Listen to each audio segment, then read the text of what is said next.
we have conducted the 2022 general election, but some things need to be put out there. As you can see, the four of us, we are here, not at Bomas of Kenya, where the result is going to be announced, because of the opaque nature of how this phase has been handled.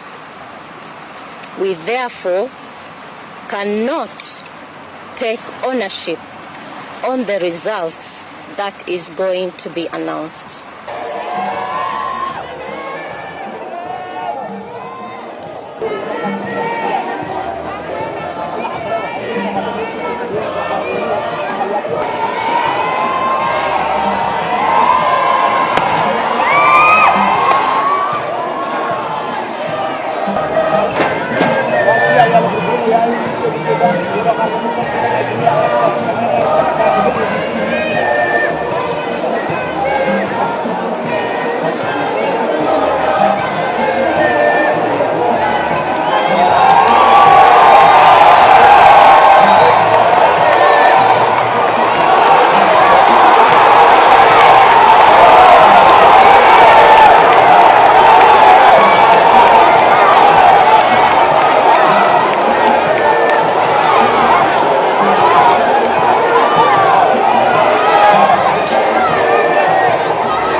Of Kenya under the provisions of Article 138 of the Constitution, the presidential election held on 9th of day of August 2022. And I'll proceed to sign the certificate.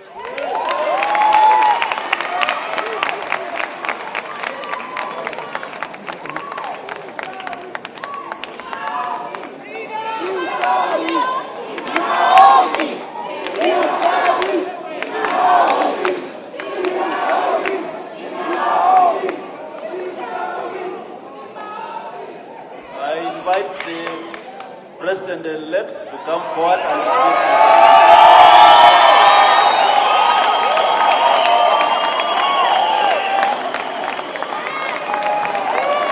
Let me also